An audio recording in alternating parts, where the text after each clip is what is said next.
गणनायक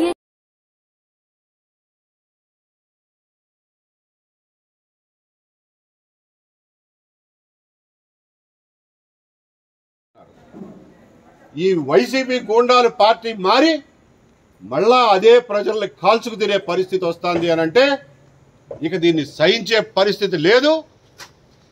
ప్రభుత్వం దీనికి సంబంధించిన అధికారులు సంబంధించిన ప్రజాప్రతినిధులు తగిన చర్యలు తీసుకుంటారా తీసుకోండి, లేకపోతే ఈ వైసీపీ గూండాల మీద మహిళలే చాటలు చెప్పులు చీపుళ్లు పట్టుకుని ఎగబడాల్సి వచ్చే పరిస్థితి వస్తుందని చెప్పి హెచ్చరిస్తున్నాం.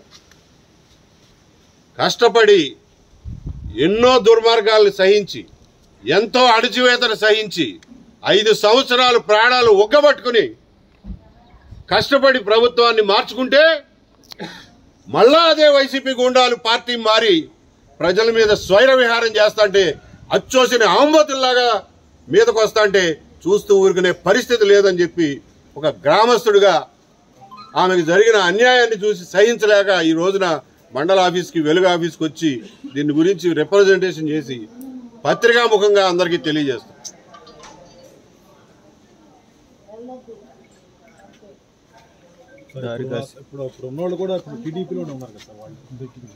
పార్టీ మారినంత మాత్రాన ఆంబోతులేమి ఆవులైపోవు. అదే పార్టీ మారి అంతకు ముందు సంపాదించినటువంటి వైసీపీ ప్రభుత్వంలో అక్రమంగా సంపాదించిన డబ్బుల మదంతో ఇదంతా చేస్తున్నారు. వాళ్ళకి పని పాట లేదు. తెల్లారితే బ్రోకరిజం, తెల్లారితే పైరవీలు, తెల్లారితే డబ్బు సంపాదన, అంతకు మించి ఏ పని లేదు వాళ్ళకి. ఇక్కడ ఆఫీసుల చుట్టూ తిరుగుతా, తెలుగుదేశం ఆఫీసు చుట్టూ తిరుగుతా పొద్దున్న నుంచి సాయంత్రం దాకా ఎవరిని ఏడిపించాలా, ఎవరిని ఏడిపించి డబ్బులు సంపాదించాలా అనే పని తప్ప ఇంకొకటి లేదు.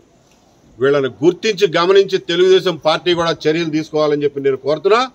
లేనినాడు ప్రజలు అన్యాయానికి గురవుతున్నటువంటి ప్రజలు వాళ్ళంతటా వాళ్లే చర్యలు తీసుకోవాలనే పరిస్థితి వస్తుందని కూడా చెప్తున్నా. ఎందుకంటే 5 సంవత్సరాల తర్వాత ఇంకా ఈ వైసీపీ గూండాలని సహించే పరిస్థితి అయితే ఆ ఓపిక మాలో లేదు.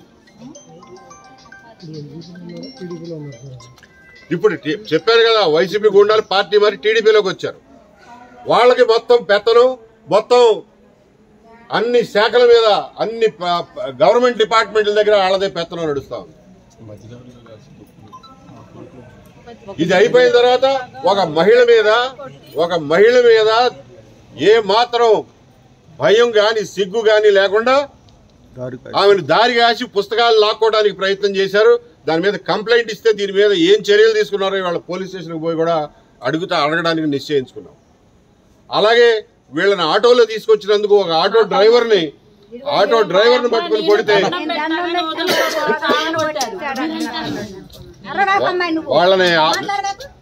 వాళ్ళని ఎలుగు ఆఫీసు తీసుకెళ్ళడానికి నువ్వేడోరా అని చెప్పి పట్టుకుని కొడితే ఎమ్మెల్సీ కేసు అయితే ఇవాళ వరకు కేసు పెట్టిన దిక్కులేదు, దాని మీద చర్యలు తీసుకున్న దిక్కులేదు. వీటన్నిటి మీద కూడా పోలీస్ డిపార్ట్మెంట్ కూడా ఇవాళ వెళ్ళి వాళ్ళ కేసుల పరిస్థితి ఏంటి అనేది అడగడానికి కూడా వెళ్తున్నాం. ఈ వెలుగు ఆఫీసులో జరిగినటువంటి ఒత్తిళ్లు, ఎవరి ఒత్తిడి వల్ల ఒక బుక్ కీపర్ని అన్యాయంగా తీసేయడానికి ప్రయత్నం చేశారో వాళ్లే సమాధానం చెప్పాలి. అటువంటిది ఏదైనా జరిగితే మాత్రం తదుపరి ఏం చేయాలో అది చేస్తామని చెప్పి కూడా చెప్తున్నాం. ఈ విధమైన పార్టీకి చెడ్డ పేరు చేస్తున్నారు కాబట్టి మంత్రి గారి దృష్టికి తీసుకెళ్తారా, లేదంటే అధిష్టానం దృష్టికి వెళ్ళి పేర్లు మీడియా ద్వారా చెప్తున్నాను, మంత్రి గారి దృష్టికి వెళ్తుందని ఆశిస్తున్నాను. పేర్లు ఏమని చెప్తారండి? వైసీపీ ఉన్నాయి, ఇందులో ఉన్నాయి పేర్లు. కలగర శివసాయి అన్నిటికీ ముఠాకి నాయకుడు, వాళ్ళ వెనకాల ఉండే పెత్తందారులు ఉన్నారు. తరతరాలుగా వచ్చేటటువంటి పెత్తందారులే మళ్ళా ఇవాళ పార్టీలు మారి అధికార పార్టీ ముసుగులో మళ్ళా అదే పెత్తందారితనం, అదే గూండాయిజం చేస్తున్నారు.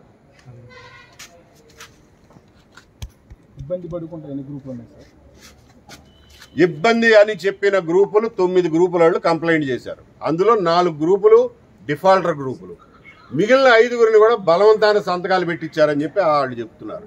వాళ్ళ మీద సరైన విచారణ జరిపితే వాళ్ళు ఏం జరిగిందో చెప్తారు. Okay, thank you. Thank you.